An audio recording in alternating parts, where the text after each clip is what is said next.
მისთვის შეტენილი იმედით აი ამ პოლიტიკური კონტექსტის გათვალისწინებით ის აღმოჩნდა სიაში, რომელიც მარკო რუბიოს დაუდეს მაგიდაზე. თავად ეს არხი არის აი ამ რადიკალური მიდგომების გაღვივების ერთ-ერთი ძირითადი წყარო. დაუჯერებელია ერთი სიტყვით, მე ვფლობდე ბიზნესს, რომელიც არ არის მომგებიანი, რომელსაც აქვს ძალიან დიდი პოლიტიკური მნიშვნელობა და წონა და ამ ყველაფერს ვაკეთებდე რაღაც ჩემის მხოლოდ რაღაც სუბიექტური შეხედულებების და შენ გააკეთებ ამ საქმეს, გაატარებ ჩემ პოლიტიკას და სამაგიეროდ შენ იქნები თავისუფალი სხვა ბიზნესის კეთებაში. ღიმილის მომგვრელი იყო, თითოს ცდილობდა რომ რაღაცა ეფექტი მოეხდინა ამ ხრივ, მაგრამ დიდად ვერ მოახდინა. ხო, თუ ვიღაცა გალახა, მაშინ დასაკავებელი ყოფილა. ანუ თან ცოდნია ხო ამბავი? აი აქ ბატონო ირაკლი არის ძალიან დიდი განსხვავებები გადახრა და სრულად ცალმხრივი გაშუქებას შორის. ამ კაც არ ჯერა არანაირად რომ საქართველოს ევროპული პერსპექტივა არსებობს. ყველაზე მეტად მნიშვნელოვანი ნაწილი რაც მე მენიშნა აი ამ ინტერვიუში, ეს ეხება საქართველო-რუსეთის ურთიერთობებს, რას აკეთებს ქართული ოცნება იმისთვის, რომ მათ არ დათმონ საქართველოს ინტერესი და ამით არ შეატოვონ რუსეთს, როგორც ამას სამ შემთხვევაში ირაკლი რუხაძე წარმოგვიდგენს და გვისახავს უახლოესი 1 წლის პერსპექტივას. მოგესალმებით ყველას, მე ვარ ბექა პატურაშვილი, ეს არის Redline-ი. მადლობა პირველ რიგში რომ გვიყურებთ და მე ვფიქრობ რომ ძალიან საინტერესო ვიდეო გახსენით ახლა თქვენ. ყოველ შემთხვევაში ამის იმედი მაქვს ამ წუთას, როცა ჩაწერას ვიწყებ. იმიტომ რომ მინდა რომ ძალიან საინტერესო განხილვა, ანალიზი და კრიტიკა შემოგთავაზოთ. ეს არის ბიზნესმენ ირაკლი რუხაძის ინტერვიუ რადიო თავისუფლებასთან, სადაც მან ბევრ საინტერესო თემაზე ისაუბრა და ჩემთვის ეს ყველაფერი ძალიან საგულისხმო არის ნამდვილად, მით უმეტეს ამ დროში, აი ამ პოლიტიკურ გარემოში, რომელშიც ახლა ჩვენი ქვეყანა იმყოფება. ვიდრე გადავალ კონკრეტულად თემების განხილვაზე, ჩვენ გვექნება 2 საათიანი ინტერვიუა, მაგრამ შევარჩევთ გზა და გზა მნიშვნელოვან მონაკვეთებს, სადაც მნიშვნელოვან თემებს ეხება, მოვისმენთ ერთად, შემდეგ უკვე დავაკომენტარებ და ჩემ ასე ვთქვათ, კითხვებსაც დავსვამ და ჩემ აზრსაც გაგიზიარებთ იმ ყველაფერთან დაკავშირებით, თუ რა და როგორ თქვა ამ კაცმა. ვიდრე ამაზე გადავალთ, პირველ რიგში რატომ არის საინტერესო ჩემთვის ეს ინტერვიუ? პრინციპში შემიძლია რომ გამოვყო 2 მიმართულება. ერთი რომ ეს არის ბიზნესმენი, რომელიც ფლობს იმედს სხვა არაერთ მსხვილ ბიზნესთან ერთად. ის არის იმედის მფლობელი, რომელიც თავის მხრივ ეს ტელეკომპანია არის ქართული ოცნების ერთ-ერთი მთავარი საყრდენი, მისი პოლიტიკის გამტარებელი და ირაკლი რუხაძის განცხადებებს აქედან გამომდინარე აღვიქვამ ნაწილობრივ დიდწილად აღვიქვამ როგორც ქართული ოცნების პოზიციებს, მით უმეტეს იმის გათვალისწინებით, რომ ეს კაცი მათ შორის ამ ინტერვიუში არ მალავს, რომ ის აბსოლუტურად ეთანხმება ქართული ოცნების პოლიტიკას და მოწონს ამ პარტიის მმართველობის პერიოდში გადადგმული ნაბიჯები და აი ამ პროცესშიც ამ პარტიის პოლიტიკის მხარდამჭერი გახლავთ. არანაკლებ მნიშვნელოვანი ფაქტორი გამოიყურება ასე. ეს არის ბიზნესმენი, რომელიც არის მოხვედრილი სავარაუდო სიაში, იმ ბიზნესმენებისა, რომელსაც შესაძლოა დაუწესოს შტატებმა სანქციები და სანქციებთან დაკავშირებით ამ ინტერვიუმდეც მოვისმინეთ მისი დამოკიდებულება სხვა ეთერში, სადაც მან ბევრისთვის გასაოცრად თქვა ასეთი რამ, რომ თუ იქ მიმდინარე დისკუსიაში იყო ვითომ არაუშავს სანქციებს და მე რა მოხდა და ჩვენ ამ ყველაფერს უნდა გაუმკლავდეთ, აი ამ კაცმა იქ შემოიტანა თემა, რომ არა, ეს არ არის ესა მარტივი, ეს არ არის რაღაცა სახუმარო თემა და ეს ნიშნავს ძალიან სერიოზულ პრობლემებს, როგორც კაპიტალისტვის კონკრეტული ბიზნესმენის, ასევე პრობლემებს ნიშნავს ბიზნეს გარემოსთვის და პრობლემებს ნიშნავს ქვეყნისთვის და ეს არ არის კარგი, ეს კაცი ამას იძახდა. ამ შემთხვევაში სანქციებთან დაკავშირებითაც იქნება ამ ინტერვიუში საუბარი და შევეხებით, თუმცა აქ ოდნავს ვერ დავარქმევთ პრინციპში, საკმაოდ განსხვავებული პოზიცია დააფიქსირა და მანაც თქვა, რომ არ მეშინია სანქციებისო და საერთოდ ნაკლებად მაინტერესებსო და არ განვიხილავო, სხვადასხვა ფაქტორები ჩამოთვალა, რატომ და ამ ყველაფერს გზადაგზა გავივლით. ხო, ნუ აი ეს ორი ფაქტორი, ერთი პოლიტიკური და მეორე უკვე როგორც ბიზნესმენის, რომელსაც შესაძლოა ემუქრებოდეს საკმაოდ სერიოზული საფრთხე სანქციების სახით. ჯერჯერობით საუბარი არის ამერიკულ სანქციებზე, თუმცა ვიცით, რომ სხვა ქვეყნებიც არიან ამ ყველაფრის ამ პროცესის რიგში მოიაზრებიან, მათ შორის სანქციებზე საუბარი უკვე დაიწყო ბრიტანეთშიც. აი ამ ფონზე ირაკლი რუხაძე მიდის რადიო თავისუფლებასთან ინტერვიუზე. აი ეს მოცემულობაც უკვე არანაკლებ საინტერესო არის ჩემთვის, რომ იმედის მფლობელმა რატომ გადაწყვიტა რადიო თავისუფლებასთან საუბარი, რომელიც არის საკმაოდ მსხვილი, ავტორიტეტული და ძალიან კრიტიკული მედია ორგანიზაცია. პრინციპში ვიდრე ჟურნალისტი ამ კითხვას დაუსვამდა, მან გადაწყვიტა, რომ თავადვე ეთქვა ამ კითხვაზე პასუხი, რატომ იქ და რატომ ამ სივრცეში, რადიო თავისუფლების სივრცეში და აი ესეთი პასუხი კი არა, ნუ პოზიცია მოვისმინეთ მისგან. ჩვენ გვაქვს წარმოდგენი გახლეჩვა საზოგადოებაში და ეს გახლეჩვა მივიდა ისე დონეზე, რომ რაღაც უკვე დეჰუმანიზაცია მიდის მეორე მხარეს. და ეს არ არის რაღაცა პატარა რაღაცა 5% ხალხის, რომელიც რაღაცას გამოეყვა. ეს არის ძალიან დიდი ჯგუფები და მე მგონი ყველა სტრატა შეეხო უკვე ეს გახლეჩვა, იმიტომ რომ გახლეჩვა ოჯახში, სამსახურში, სკოლებში და ამ შემდეგ. და ეს იმდენად დიდი ჯგუფებია, რომ შეუძლებელია და რეალურად ეს დეჰუმანიზაცია საიდან მოდის, რომ რაღაც ერთი ჯგუფი არის ძალიან ცუდი.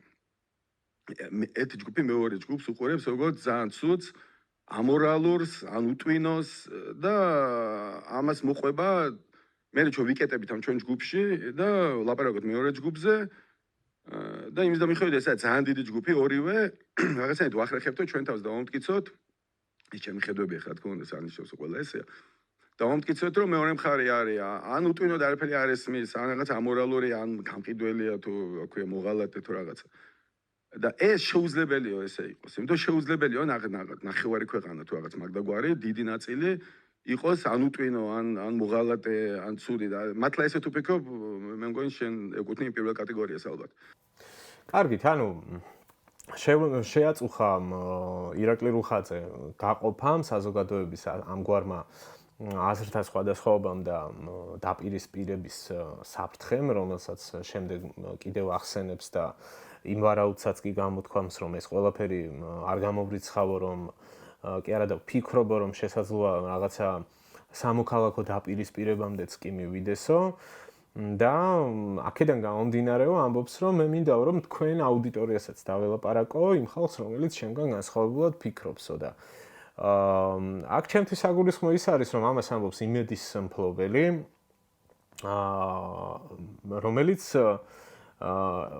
თავად ეს არხი არის აი ამ რადიკალური მიდგომების გაღვივების ერთ-ერთი ძირითადი წყარო, პირდაპირ შეგვიძლია ვთქვათ, იქიდან გამომდინარე, რომ მათ ეთერში ყოველდღიურად ვისმენთ სწორედ ასეთ ეპითეტებს, როდესაც ისინი საუბრობენ არა მხოლოდ ქართული ოცნების პოლიტიკურ ოპონენტებზე, პოლიტიკურ პარტიებზე, არამედ იმ ხალხსაც, ვინც ქუჩაში დგას, რომ ესენი არიან რადიკალები და ყოველი მათი სიუჟეტი, რომელიც აი ამ თემებს ეხება, ასე იწყება, რომ ეს არის რადიკალების მორიგი შეკრება, რადიკალების მორიგი ასეთი ნაბიჯი, რადიკალების მორიგი ასეთ. ან მუდმივად თავის მაყურებელს ეს არხი ეუბნება იმას, რომ ვინც არ ეთანხმება ქართული ოცნების პოლიტიკას სხვადასხვა ფორმით, ის არის ყველა ნაცი, ყველა რადიკალი და ყველა რაღაცა ქვეყნის მტერი საბოლოო ჯამში. და აი ამ დროს მისი მფლობელი საუბრობს იმაზე, რომ შეწუხებული ამ ყველაფრით და ნუ აი ეს ყველაფერი რანაირად შეიძლება მოხდეს და რამდენად დაუშვებელი არის. ნუ თუ დაუშვებელია, მაშინ ავიც გააკეთეთ რამე ბატონო ირაკლი, რომ თქვენ არხზე მსგავსი ეპითეტებით არ საუბრობდნენ პოლიტიკურ ოპონენტებზე თუ ავიც საზოგადოების საკმაოდ დიდ ნაწილზე, როგორც თქვენ თავადაც ამბობთ, რომ არ შეიძლება ხო ყველა იყოს რაღაც რადიკალი და კიდევ მცდარი აზროვნების და წაკითხulis გააზრების პრობლემა და ასე და ასე შემდეგ კონდეს, რაც ჩვენ გაგვიგია მსგავსი შეფასებები, ხო? კარგი და შემდეგ უკვე ამის შემდეგ უკვე მოდის ესეთი საინტერესო ნაწილი. ბუნებრივია, აქ ინტერვიუს მსვლელობა ასეთია, რომ იწყება მის საქმიანობაზე და მის დამოკიდებულებებზე საუბარი და პირველ რიგში რა თუ არა იმედი და იმედის მიმართ მისი დამოკიდებულება გახდა საინტერესო და გარდა ამისა ის თუ როგორ აღმოჩნდა ეს ტელეკომპანია ამ კონკრეტული ბიზნესმენის ხელში და რა დამოკიდებულება აქვს ზოგადად ამ არხის მიმართ. აქ ძალიან საინტერესო რაღაცებს ამბობს, პირველ რიგში რომ არ უყურებო, ძალიან იშვიათად უყურებო იმედსო, ინფორმაციას უფრო უცხოური წყაროებიდან ვიღებო, ანუ CNN-ს და BBC-ს უყურებ ძირითადად როცა დრო მაქვსო. სხვა მხრივ, აი თუ ძალიან განსაკუთრებული რამე არ ხდება, ამ შემთხვევაში მხოლოდ მაგ შემთხვევაში თუ რამე განსაკუთრებული ხდება, ვრთავ იმედსო და ძირითადად იმედი ნიუსზე რაღაცა ინფორმაციებს ვნახულობო. ეს თავად არხის მიმართ ჩემთვის ცოტა უცნაური იყო. გასაგებია რომ ბიზნესმენია და სხვა ბევრი საქმეც აქვს, მაგრამ რაღაც ცოტა გამიკვირდა მის მფლობელობაში არსებულ ტელევიზიაზე, ესე რომ თითქმის არ უყურებ, ცოტა მოულოდნელი იყო ეს ამბავი ჩემთვის. და გარდა ამისა უფრო მეტად მოულოდნელი უკვე შემდეგ მოსმენილი იყო, რაც ეხებოდა იმას, რომ მას როგორც ბიზნესი ეს არხი საერთოდ არ აინტერესებს. ყველა ცოცხალი აქტივი, რუსთავის მეტალურგიული ქარხანა, მაგტიკომი და სხვა რაღაცილები იმ ფულით, რომელიც მე მეკუთვნოდა, მათგან გამომასყიდინეს. მაგრამ ამაში ასევე მოუყოლეს ხურდაში იმედი. უბრალოდ ხურდაში გამოუყოლეს საკმაოდ დიდ თანხად, ვიყიდე იმედი, რომელიც ყიდვას მე არ მინდოდა, ბოდის ჩემი მედელ კოლეგებთან თუ მისმენენ, ძალიან მიყვარხათ, მაგრამ არ მინდოდა იმედის ყიდვა, იმიტომ ეს არ იყო ბიზნესი და მე ვაპირებდი ბიზნესის კეთება და საერთოდ მაშ რატომ იყიდეთ? იმიტომ რომ სხვა გამოსავალი არ მქონდა, იმიტომ რომ ბადეს ოჯახი საერთოდ ერული და იქიდან და ბოლო-ბოლო ისე მივიდა რომ მითხესო თუ გინდა აი ნორმალურად დავიშალოთ ყველაფერი კარგად იყოს ახლა როცა იშლები ამ ხელა ბიზნესებიდან ყოველ შეიძლება ბევრი რაღაცა კონდეს გასაყოფი გამოსაყოფი აი თუ გინდა რომ კარგად და წყნარად და ყველანაირად დავიშალოთ ეს წაიღე ეს ვინ გითხრათ ბადრის ოჯახმა? დიახ და ამიტომ მე მომიწია იმედის წამოღება თან როცა დავიშალეთ ჩემ პარტნიორებს საერთოდ არ უნდოდა თუ ჩემ პარტნიორები არიან ინგლისელები ამერიკელები და საერთოდ საქართველოში კი ჩამოდიან და უყვარდა ყველაფერი მაგრამ იმიტომ რომ ბიზნეს აკეთებენ აქ და ეს იცოდნენ. მე საერთოდ მიოჩვენა ბადრი მოკვდა იმედის გამო, გადაყვა იმედს. რთული ისტორია, მაგრამ მე ესე უყურებ ყოველ შემთხვევაში, ეს კაც შეეწერა ამ იმედს. და ბიზნეს ხელს უშლის იმედი, კიდე ყველაფერთან ერთად. ბადრის ბიზნესაც ხელს უშლი და მე სულ წინააღმდეგ ვიყავი ამისი და მე თუ მკითხო, ჩემ ბიზნესაც ხელს უშლის იმედი. ამიტომ რატო ინახავთ მას ამდენი? იმიტომ რა უნდა გავუკეთო, ამდენი ვარიანტი მაქვს. ანუ და დავხურო, რომელიც ძალიან მენანება იმედია დაიხუროს, ყველაზე დიდი ტელევიზია საქართველოში თან ბევრად. და ანუ და გავყიდო, წამგებიანი ტელევიზიის გაყიდვა რას ნიშნავს? უნდა იყიდოს, ამის ყიდველი არის მხოლოდ ისეთი ადამიანი, ვისაც აინტერესებს ეკონომიკა, ვისაც აინტერესებს პოლიტიკა საქართველოში. ეს არის ან სააკაშვილი, ან ივანიშვილი, ან ბაიდენი, ან პუტინი, ან არ ვიცი, ვის აინტერესებს, მაგრამ ხო, ეს რამდენჯერმე ამბობს იმას, რომ ის ჩაციკლული არის ნაციონალურ მოძრაობაზე, იყვება მთელ პრეისტორიას, რომ მათი მმართველობის პერიოდში როგორ ართმევდნენ მას ბიზნესებს, როგორ აქცევდნენ მის ოჯახის წევრებს წნეხის ქვეშ, ასე და ასე შემდეგ. ეს გვახსოვს ეს ყველაფერი ყველას და არ მინდა ისე გამოვიდეს, რომ თითქოს ამ პროცესს რაღაცა თვალს ხუჭავდა გვერდს ვუვლი. არაერთი ისტორია მსგავსი ვიცით, რომ იყო ასეთი შემთხვევები, ფაქტები ბევრი, მაგრამ მეორე არის ის, რომ გარდა საკუთარი ბრაზისა, საკუთარი განწყობისა, რომ ვინმეს რევანში და პოლიტიკაში, ხელისუფლებაში დაბრუნება არ უნდა და ამიტომ ამ წამგებიან ბიზნესში დებს ფულს, ჩემთვის ძალიან ცხადი არის, რომ ამ კაც ამოძრავებს სხვა ინტერესებიც და ეს სხვა ინტერესები უკავშირდება სხვა ბიზნესებს და იმას, რომ სხვა მხრივ იყოს მშვიდად, როგორც ბიზნესმენი და როგორც ამ ქვეყანაში მცხოვრები მოქალაქე, ხო? თუ ადამიანი, ის ამერიკის მოქალაქეც არის და ამაზე შემდეგშიც იქნება საუბარი, ხო?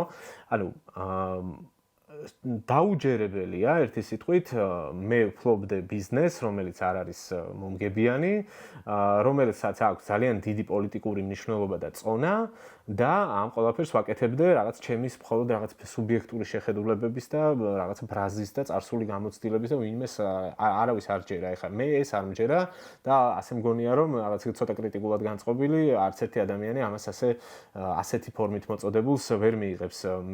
აქ ძალიან ცხადი არის რომ ეს ყველაფერი არის რაღაცა ურთიერთ შეთანხმების ნაწილი, რომ შენ გააკეთებ ამ საქმეს, გაატარებ ჩემ პოლიტიკას და სამაგიეროდ შენ იქნები თავისუფალი სხვა ბიზნესის კეთებაში და ამ ყველაფრით შენ მიიღებ ძალიან დიდ შემოსავალს და ეს წლებია ესე ხდება ირაკლი რუხაძის შემთხვევაში. ის არის ძალიან მსხვილი ბიზნესების მფლობელი და მისი კაპიტალი იზრდება მთელი ამ წლების განმავლობაში. თუმცა ახლა რა ხდება, ხო?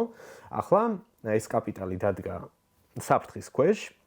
იქიდან გამომდინარე, რომ სწორედ ამ ჟარგონზე რო ვთქვათ, მისთვის შეტენილი იმედით, აი ამ პოლიტიკური კონტექსტის გათვალისწინებით ის აღმოჩნდა სიაში, რომელიც მარკო რუბიოს დაუდეს მაგიდაზე და ამ სიაში მყოფი ადამიანები შეიძლება დაასანქციონ.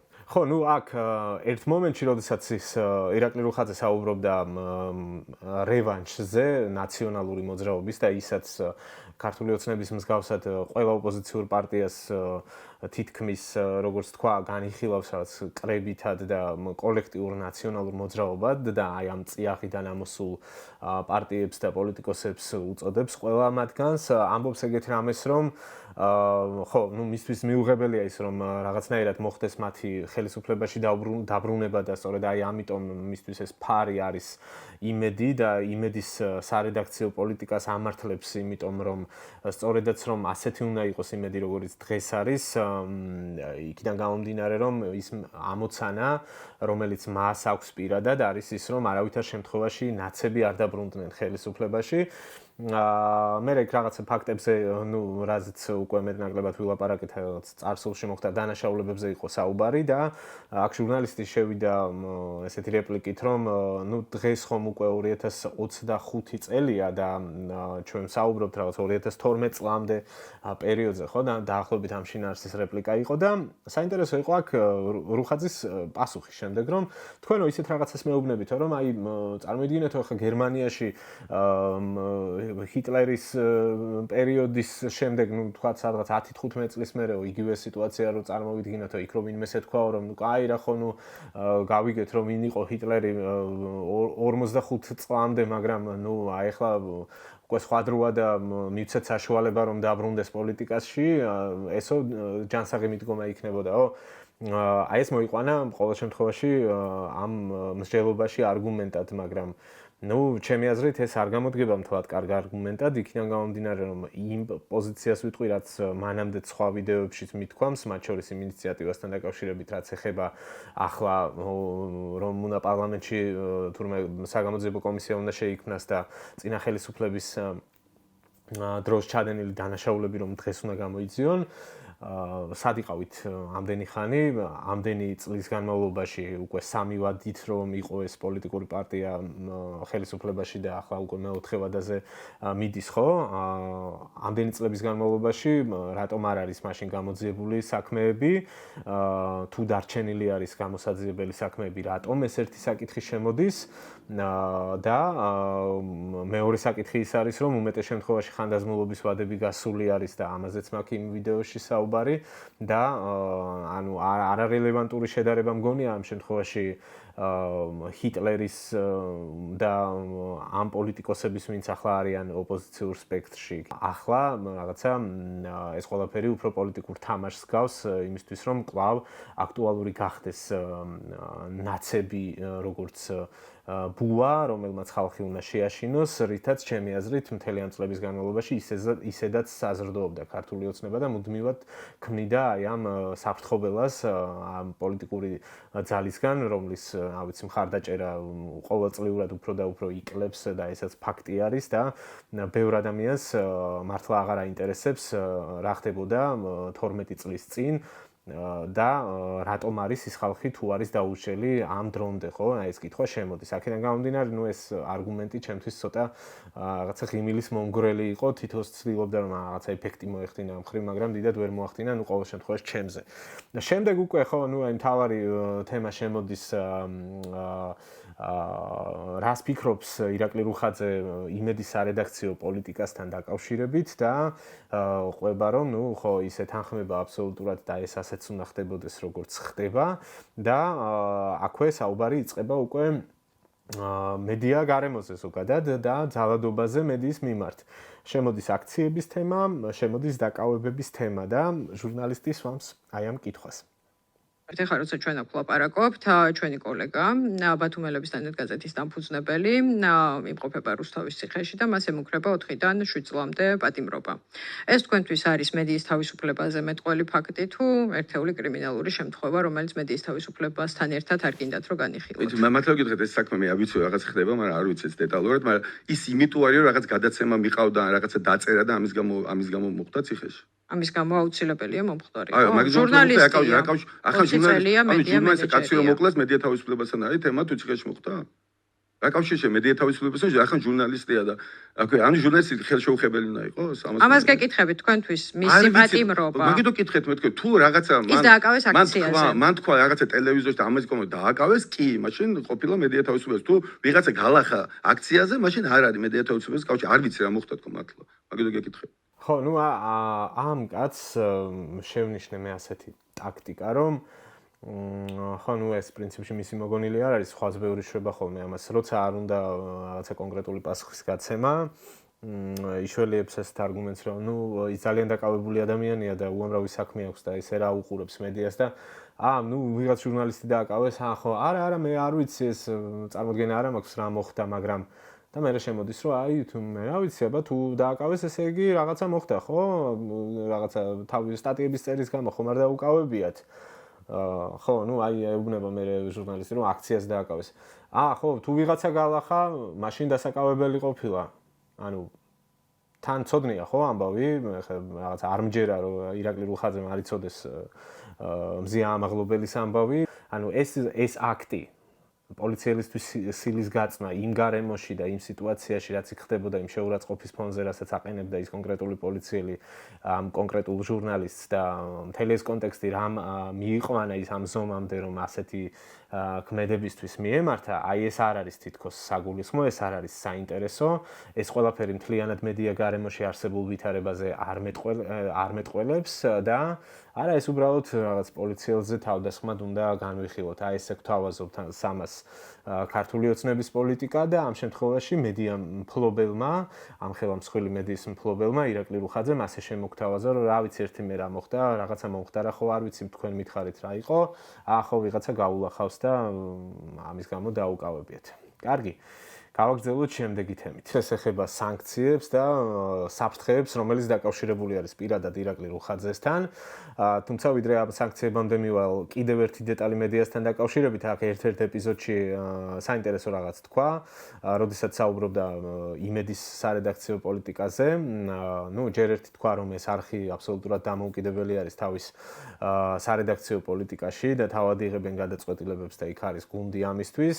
და მეორე რაც თქვა რომ რაღაცა საერთაშორისო მაგალითები მოყავდა რომ მე ძალიან ბევრ ქვეყანაში მიცხოვრია და მიმუშავიაო მათ შორის შტატებშიო და ევროპის ქვეყნებშიო და ყველგან მედია არისო აი ამას მინდა დააკვირდეთ მედია არის გადახრილი ხშირ შემთხვევაში და ეს ასეც უნდა იყოსო გვიმტკიცებს ირაკლი რუხაძე და აქ მინდა ერთი რამე თქვა ჩემი რეპლიკა იქნება ერთი რამე არის მედია რომელიც არის გადახრილი და რომელიღაც პოლიტიკური სუბიექტისკენ შეიძლება კონდეს მეტი რაღაცა ბმები და მათ პოლიტიკის გამტარებელი იყოს, მაგრამ მეორე არის, როდესაც მედია აშუქებს ცალმხრივად.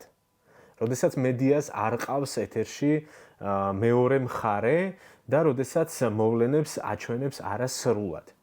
აი აქ ბატონო ირაკლი არის ძალიან დიდი განსხვავებები გადახრა და სრულად ცალმხრივი გაშუქებას შორის.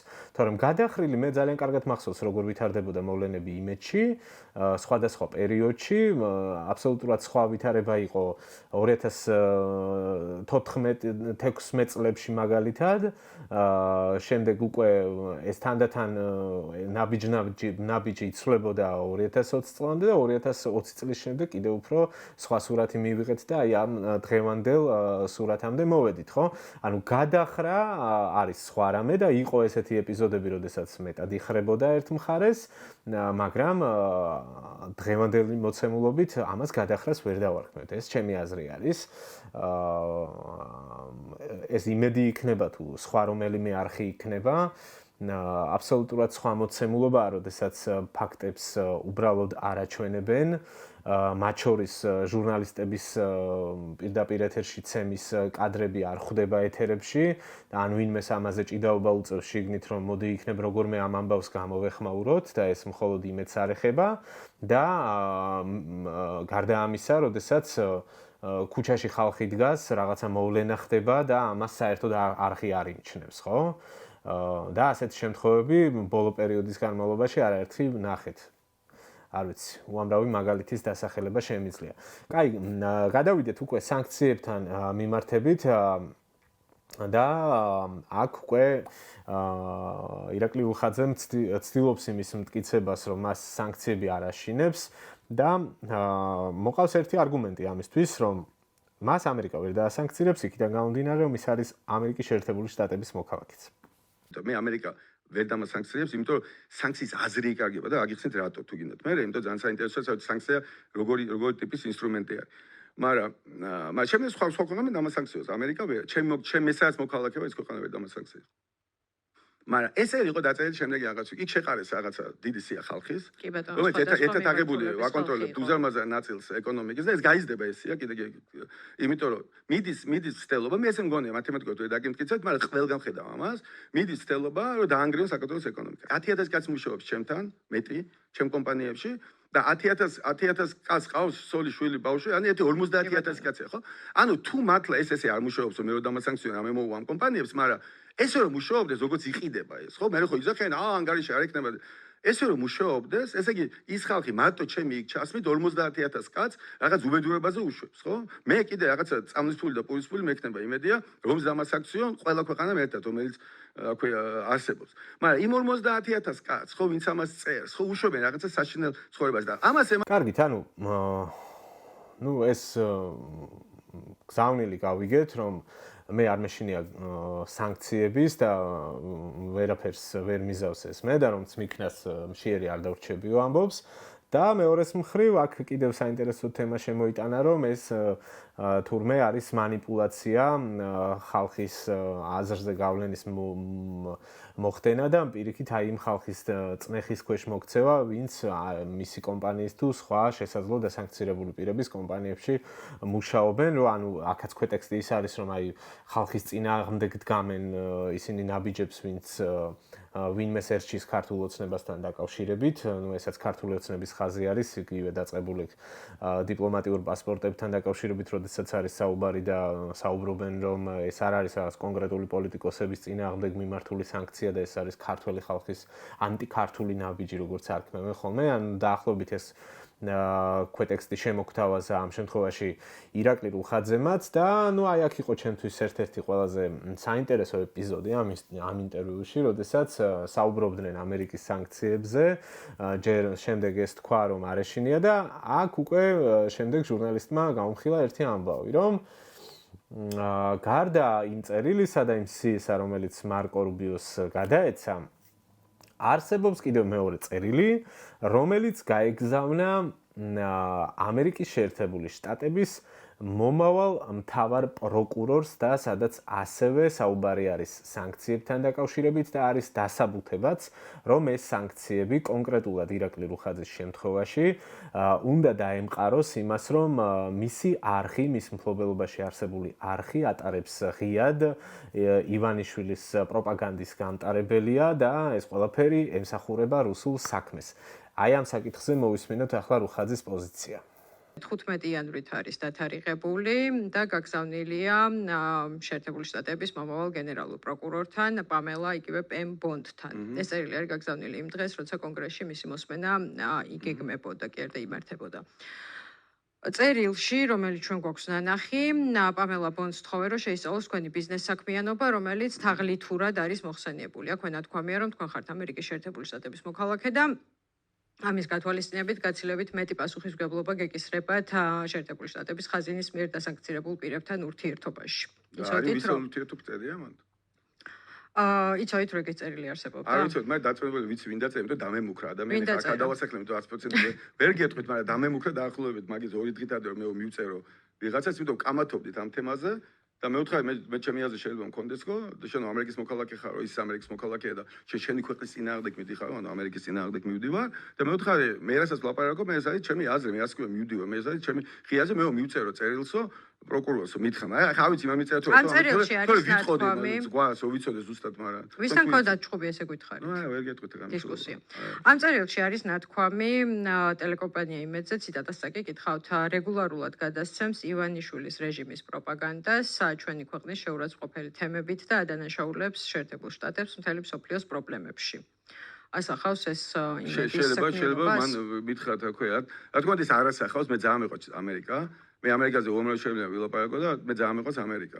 უბრალოდ მე სულ ვიძახი რომ ამერიკა საქართველოში იცავს ამერიკის ინტერესს და არა საქართველოს ინტერესს და ეს საქართველოს უნდა იცოდეს, რომ ის კი ამერიკა ცუდი ქვეყანაა. მე ამერიკა ძალიან მიყვარს, ევროპა ძალიან მიყვარს და ჩემზე მეტად ვერავინ ვერ იხერხებს საქართველოს ევროკავშირში შევიდეს. მე ძალიან მე ვსვათ იმ 3%-ში ვარ, ვისაც უნდა, ვისაც მნიშვნელოვანია საქართველოს ევროკავშირში შესვლა. წამოვიდა მისი განწყობა, რომ მას ძალიან უყვარს ამერიკის შეერთებული შტატები და ევროკავშირი და ძალიან მოხარული იქნება თუ ევროკავშირში გაწევრიანება მოხდება ამ ქვეყნის. თუმცა აი აქ უკვე ძალიან მალე შემოდის ჩემთვის კიდევ ერთი ძალიან საგულისხმო თემა, რაც ეხება ქვეყნის მოსახლეობის განწყობებს ევროინტეგრაციასთან დაკავშირებით და აქ ირაკლი რუხაძე ამბობს აფიქსირებს ეგეთ პოზიციას, ნუ ჯერ არ ის მოყავს რეიტინგები, რომ იკლებს საქართველოში იმ ხალხის რაოდენობა, ვინც მნიშვნელოვნად მიიჩნევს ევროკავშირში ქვეყნის ინტეგრაციას და ეს მე ძალიან მენიშნა, რომ ამაზე აქცენტს აკეთებს ირაკლი რუხაძე, იმედის მფლობელი და ქართულ ოცნებასთან დაახლოებული ბიზნესმენი.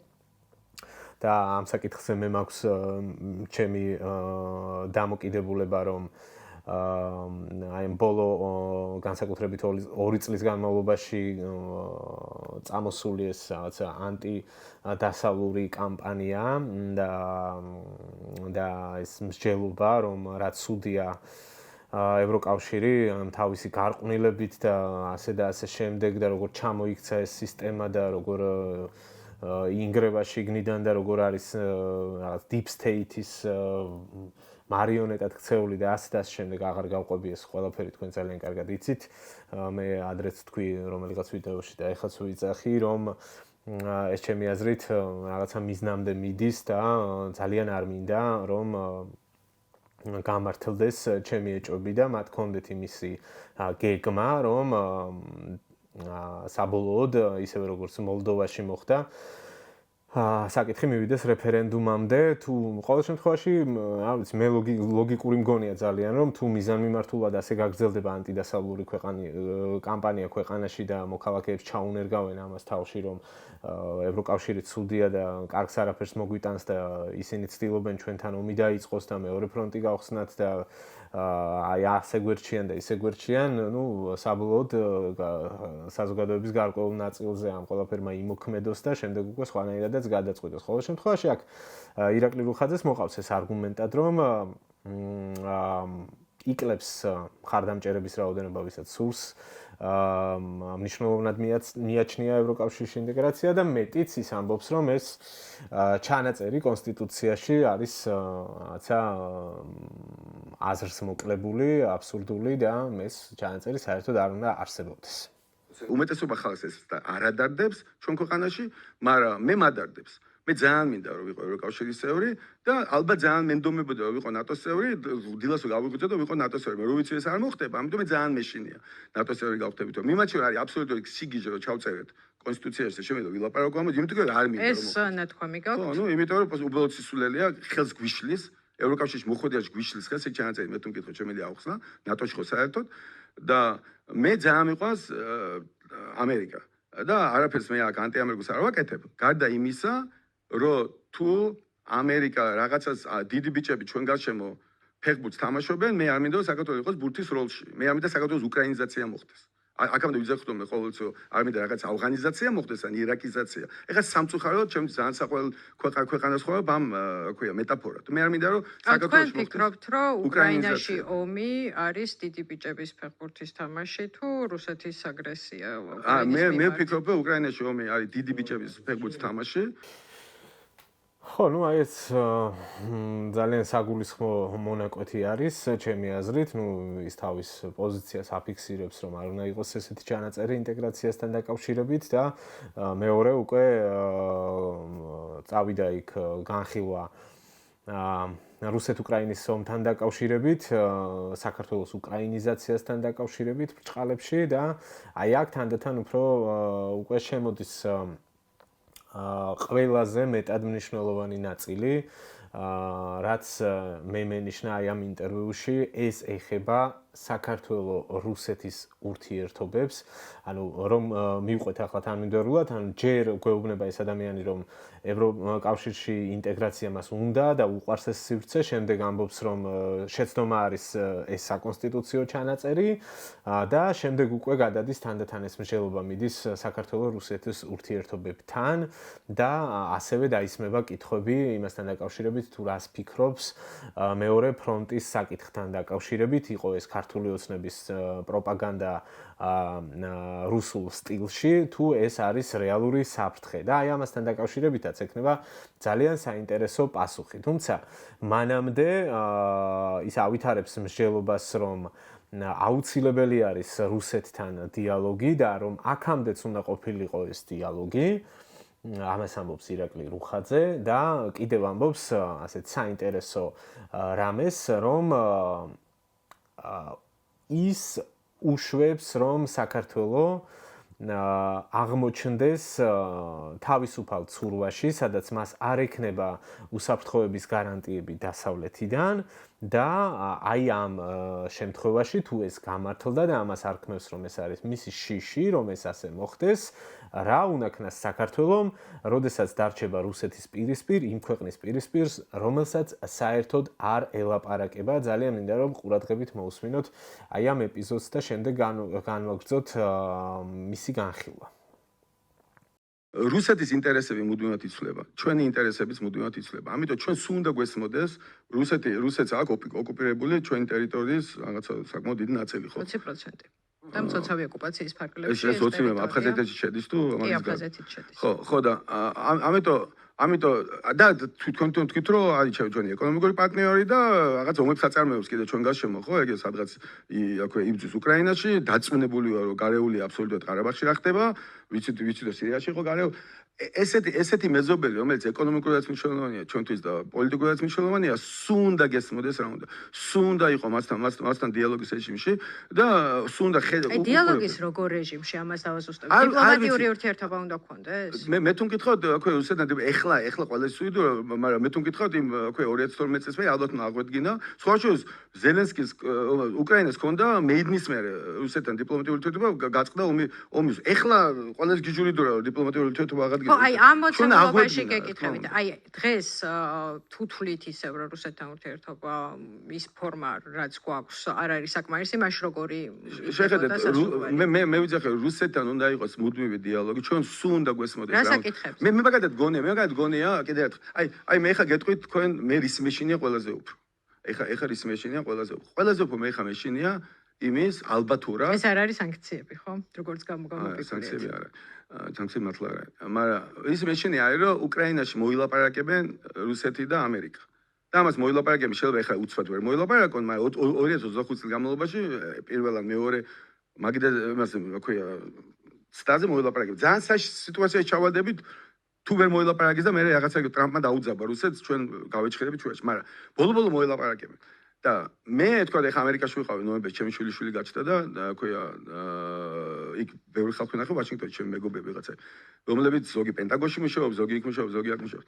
და რა ქვია რასაც ისინი მეუნებიან და მე ჯერა არის რომ რუსეთი და ამერიკა მოელაპარაკებენ და ამ მოლაპარაკებებს და ტრამპს თუ უსმინეთ რა თქმა არალაგოში და ეხაც გუშინად ცოტათი არის რომ დიდი ალბათობით იტყვის ამერიკა რომ მე რაღაცა დროით ნატოს ან სულ ნატოს გადაწევას აღარ გავაკეთებ რუსეთთან ახლოს აღარ მევიტან საზღვართან. ეს თუ მოხდა მე მგონია რომ თითქოს ავტომატურად მოხდები ჩვენ ამავე სიტუაციაში და ამერიკა იტყვის რომ მე საქართველოს და ნატოში არ შემოვიყავ ნიშნავდა წვნები არ მექნება რა ქვია ჯარს აღარ დავაფინანსებ იარაღს არ მივცემ და ამ შემდეგ ეს იქნება იმის თქვენად აზრი ექნება მოლაპარაკე. ეს რომ მოხდება პირველად რაღაც ბოლო 25-30 წლის განმავლობაში ამერიკას საქართველოსადმი შეიცვლის თავის მიდგომას. ოღონდ ეს ჩვენი ბრალი კი არ იქნება, ან ქართული ოცნების ბრალი, ან ქართული ოცნების გამო კი არ შეიძლება. იმის გამო შეიძლება, რომ აქ თუ თავის იარაღის ჩაყენების შესაძლებლობა მას გაუქრება, სხვანაირი ინტერესი გაუჩნდება საქართველოსთან. და ეს რას ნიშნავს? არავინ არ ვიცით.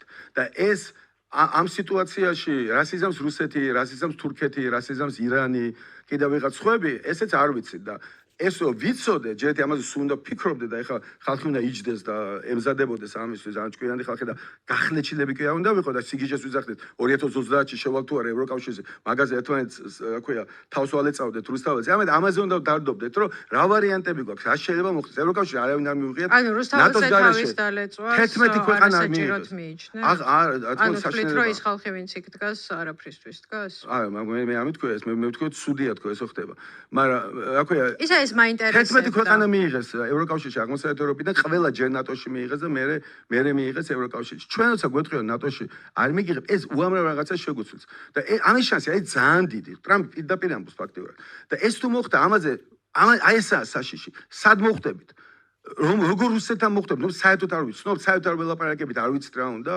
ამიტომ ჩვენ შეიძლება პირველად შემდეგი წლის განმავლობაში დავჩეთ რაღაც ისე თავისუფალ ცურვაში, რომელშიც არასდროს არ ყოფილა დამოუკიდებელ მოიპოვეთ. ეს მე ძალიან მაშინებს. ეს არის აბა ბევრად მოვიდა სანქციები და ბევრად მოვიდა სხვა რაღაცა და ესა მართლა საშიში რაღაცა. ხო, კარგი. ანუ როგორც გითხარით, ანუ ეს მონაკვეთი იყო ჩემთვის ყველაზე მეტად საგულისხმო და დაუბრუნდები იმას, რაზეც თავშიც გამამახვილე ყურადღება, რომ ირაკლი რუხაძის ნათქვამი და მისი სათქმელი და მისი პოზიცია ჩემთვის არ არის მხოლოდ ერთი კონკრეტული ბიზნესმენის განცხადებები და მოსაზრებები. მე ძალიან დიდწილად აბსოლუტურად ჩემი აზრი არის ეს და ძალიან მყარად ვფიქრობ ასე რომ ამ კაცის ნათქვამი, ამ კაცის გზავნილები არის მე ასე ვიგებ ყოველ შემთხვევაში დიდწილად ქართული ოცნების პოლიტიკის ნაწილი. მე ასე ვიღებ და ასე ვუყურებ, იმიტომ რომ, რატომ ეს ბევრჯერ ავხსენე, ხო? იმედი, მისი ბიზნესები და ასე შემდეგ და მისი პირადი დამოკიდებულება. ანუ, ჯერაც თვალში მომხდა ის იყო, რომ რაღაცა 20% გვაქვს ოკუპირებული, მაგაში აფხაზეთი შედის თუ არ შედის, ანუ ეს რაღაცა ძალიან ესეთი ზედაპირული დამოკიდებულებები, არ ვიცი, ხა მექანიკური შეცდომა გავიგე. რაღაცა შეიძლება არ გახსოვდეს და იქ ეს 2000 რაღაცა 11 წელს იყო თუ 12 წელს იყო, ზუსტად ვერ გაიხსენე, მაგრამ ხა ამ თემაზე როცა საუბრობ, ქვეყნის რამდენი პროცენტი არის ოკუპირებული და 60%-ში შედის აფხაზეთი, არ შედის აფხაზეთი, ანუ ცოტა არ ვიცი ახლა ამაზე რა უნდა ვთქვა, მართლა ვერ ხვდები. ორი სიტყვით რა ვთქვა, ცოტა ძალიან ზედმეტად გულგრილს წარმოაჩენს ამ ადამიანს ჩემთვის აი ამ საკითხის მიმართ, არ ვიცი. შეიძლება მეშლება და ეს მხოლოდ მისი რაღაცა ესეთი გაფანტული ფრაზა იყო. კარგი, ამას თავი დავანებოთ. უფრო მნიშვნელოვანი რამეები ილაპარაკა, ხო? და აი ამის საპასუხოდაც მინდა რაღაცები ვთქვა. დავუშვათ, მოდი გავყვეთ ამ მსჯელობას, რომ ეს კაცი რასაც ამბობს და რაღაცა ინფორმაციები მაქვს ვიღაცეებისგანო მე ამერიკაში რო ვიყავი ველაპარაკეო, კარგი, დავუშვათ ეს ესეა და დავუშვათ მართლა შენ თანამოაზრეებს, იმ პოლიტიკოსებს, რომლებიც წარმოადგენენ ქართულ ოცნებას, მისთანაც შენ მუდმივი კონტაქტი გააქვს და მათ პოლიტიკას იზიარებ და მათი პოლიტიკის ნაწილი ხარ.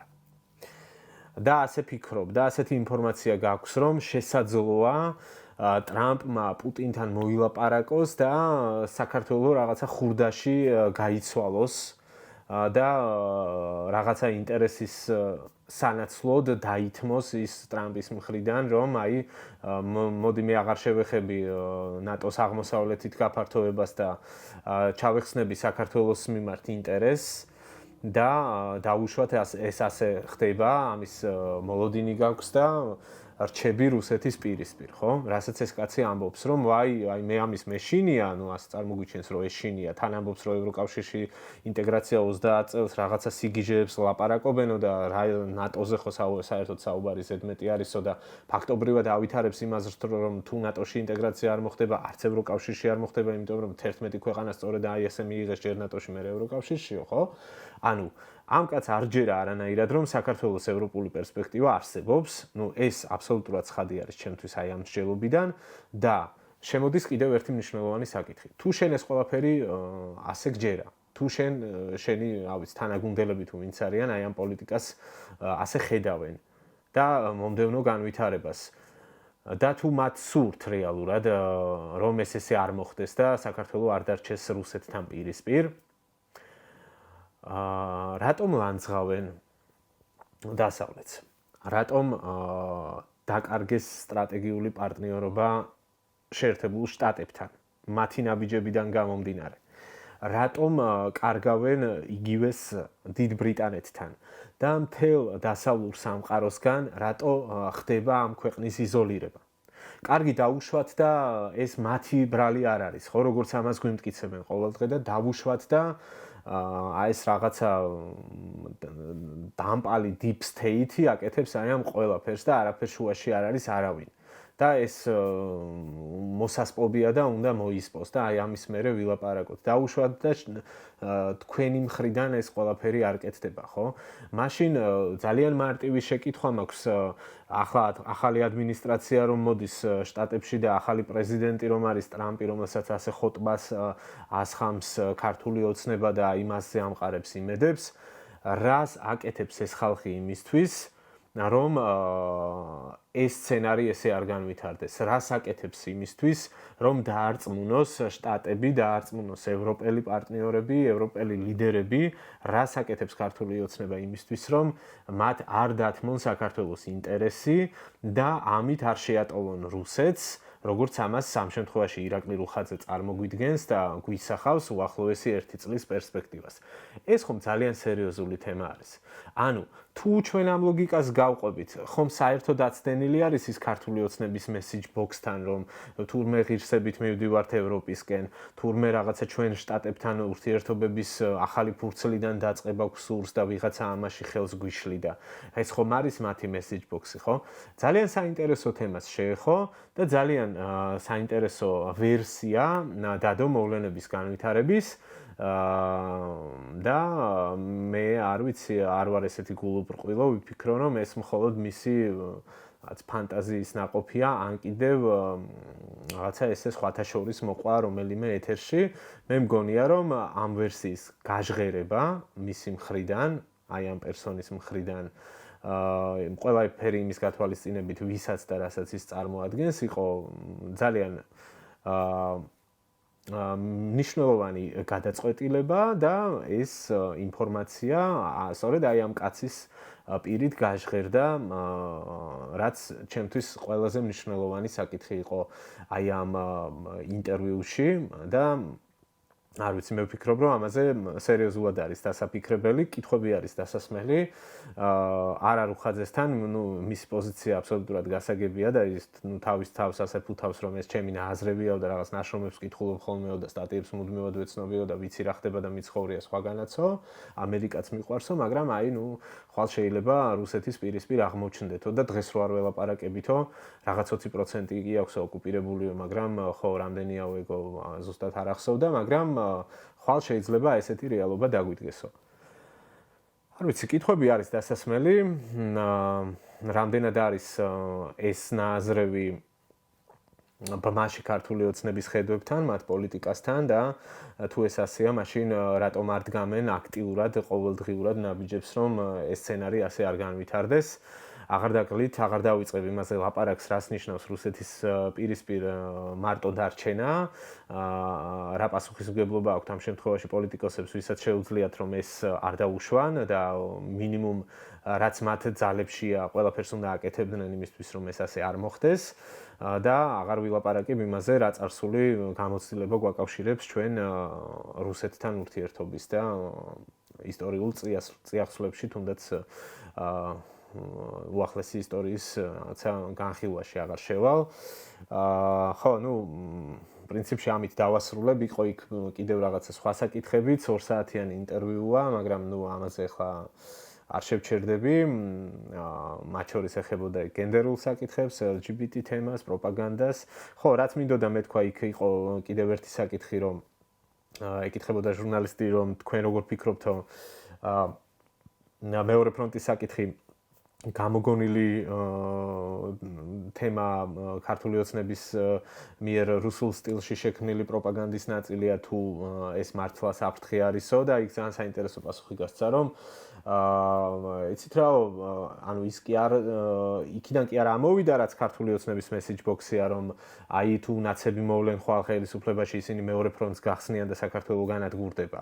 არა, მან ასეთი რამე თქვა რომ კი მე ომის საფრთხეს ვგრძნობო იქიდან გამომდინარე რომ რუსეთმა მკაფიოდ თქვაო რომ თუ თქვენ გააგრძელებთ რაღაცა თქვენ შეინარჩუნებთ ამ პოზიციას რომ გინდათ ნატოში ინტეგრაცია და ევროკავშირში ინტეგრაცია ამ შემთხვევაში მას ექნება შესაბამისი ნაბიჯებიო და უკრაინაშიც სწორედ ასე მოხდაო თუმცა ჩვენ მაინც მაგარი ტიპები ვართ რომ რაღაც ნაბიჯები გადავდგით და მაინც მივაღწიეთ ასოცირების ხელშეკრულებას უიზო მიმოსვლასო და ასე შემდეგო ყოველ შემთხვევაში ამას სავითარებდა რომ ომის საფრთხის წინაშე ვდგავართ თუმცა ამან სხვა ვერსია შემოგთავაზა რომ რუსეთის მხრიდან საფრთხის წინაშე ვდგავართ თუ დასავლეთისკენ სულაც განვაგრძობთ და არა ის რასაც ქართული ოცნება ფუთავდა რომ მეორე ფრონტი გაიხსნება მაშინვე როგორც კი ჩვენ ხელისუფლებაში აღარ ვიქნებით და ამას deep state-ის დაკვეთით გააკეთებს ოპოზიციური პარტიები რომლებიც შესაძლოა ხელისუფლებაში მოვიდნენ. კარგით, დავასრულებ. დიდი მადლობა რომ გვადევნებთ თვალს. ძალიან საინტერესო ინტერვიუ იყო. მადლობა ამისთვის რადიო თავისუფლებას, რომელსაც მე პირადად მუდმივად თვალს ვადევნებ და ჩემი არაერთი კოლეგა და მეგობარი მუშაობს იქ და მათ წარმატებებს უსურვებ. და თუ მოგეწონათ ჩვენი კონტენტი და ფიქრობთ რომ საინტერესო არის ესეთი ტიპის განხილვები, თხოვნა მექნება რომ გამოგვიწერეთ, დაგვიკომენტარეთ და გავგზავნეთ ეს ვიდეოები სხვებსაც. მადლობა ნახვამდის.